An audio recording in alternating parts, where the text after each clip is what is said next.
का मामला हुआ उसके बाद से शाइस्ता परवीन को लेकर के लगातार एक दबाव हम कह सकते हैं एसटीएफ पे दिख रहा।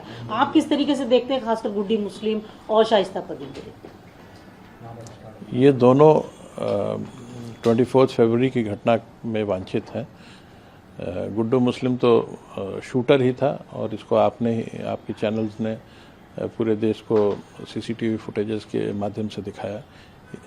शाइस्ता परवीन इस प्रकरण में टोटल कॉन्स्पिरेसी में शामिल थी और इस कारण से इस केस में उन पर 50,000 रुपये का इनाम है।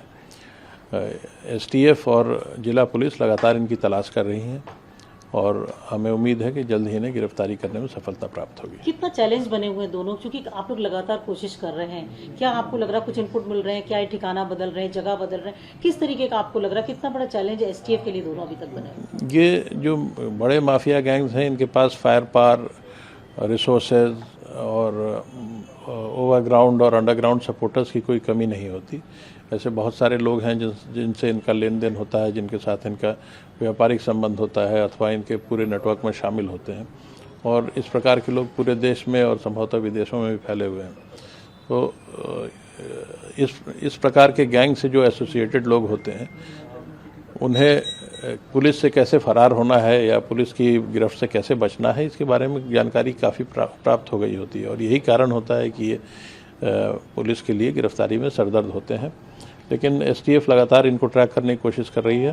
बहुत सारी जानकारियां मिली भी हैं और उम्मीद है कि जल्द से जल्द गिरफ्तारी हो पाएगी। कुछ आसपास सराउंडिंग्स में कहीं है कुछ आप लोग इस पर कोई कमेंट करना उचित नहीं होगा। और गुड्डू मुस्लिम के लिए किस तरीके से आप देखते हैं, कितना अभी तक थ्रेट बना हुआ है, आप लोगों के लिए चैलेंज है? ये एक थ्रेट सोसाइटी के लिए है क्योंकि ये इंडिपेंडेंटली क्राइम करने में सक्षम है। ये बमबाज, कोलोकियल तरीके से इसको बमबाज कहते हैं, जो बॉम्ब को चलते फिरते बनाने और फेंकने में माहिर होते हैं। इसके अलावा वेपन्स का भी इस्तेमाल ये कर सकता है और इंडिपेंडेंटली क्राइम करने में सक्षम है। ये हमेशा से एक कॉन्ट्रैक्ट किलर रहा है। पूर्व में भी इसका जब इंट्रोगेशन हुआ था तो ये जानकारी में आया था कि ये पटना बेऊर जेल राजन तिवारी से कोई कॉन्ट्रैक्ट लेने गया था और उसके बाद इसकी गिरफ्तारी हुई थी। जब इसे सज़ा हो गई थी, 10 वर्ष की सज़ा एनडीपीएस एक्ट में हुई थी, उसके बाद अतीक ने अपने वकीलों के माध्यम से इसकी जमानत कराई थी और तब से ये अतीक गैंग के लिए काम कर रहा था। सर एक लास्ट सवाल ये है कि शाइस्ता परवीन के लिए जैसे कि कहा जा रहा है कि भाई वो किसी केस में नजर नहीं आई, कहीं बड़ी इनोसेंट जैसा कि बताया जा रहा है, आप लोगों ने अब तक जो कार्रवाई करी, आप लोगों ने जो तफ्तीश करी, आपको लग रहा है कि कहीं कि अतीक का जो इतना बड़ा साम्राज्य था या अपराधी उसका इतिहास था, उसमें कहीं ना कहीं ये भी शामिल थी? जब ये गैंग के परिवेश में, इतने बड़े गैंग के परिवेश में जो रहता है उस पर तो गैंग की अथवा आपराधिक कार्यों की छाया आ ही जाती है।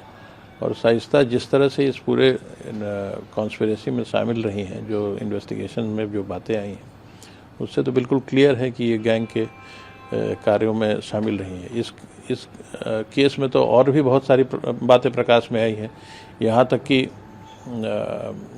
अतीक की बहन, अतीक के बहनोई जो मेरठ में सरकारी डॉक्टर थे, उन लोगों ने गुड्डू मुस्लिम को अपने यहाँ शेल्टर दिया, उसे पैसे दिए, तो पूरी तरह से वो भी कॉन्स्पिरेसी में शामिल थे। और अतीक का ऐसा लगता है कि जैसे पूरा परिवार ही इस प्रकार के कार्यों में लिप्त हो गया। पति की डेथ हो गई, बेटे की डेथ हो गई, उसके बाद भी शाइस्ता नहीं आए, तो आपको लग रहा है उसके बाद से शक ज़्यादा गहरा गया एसटीएफ का? ये हार्डन्ड क्रिमिनल्स का गैंग है और इनके बिहेवियर को प्रेडिक्ट करना बहुत आसान नहीं है।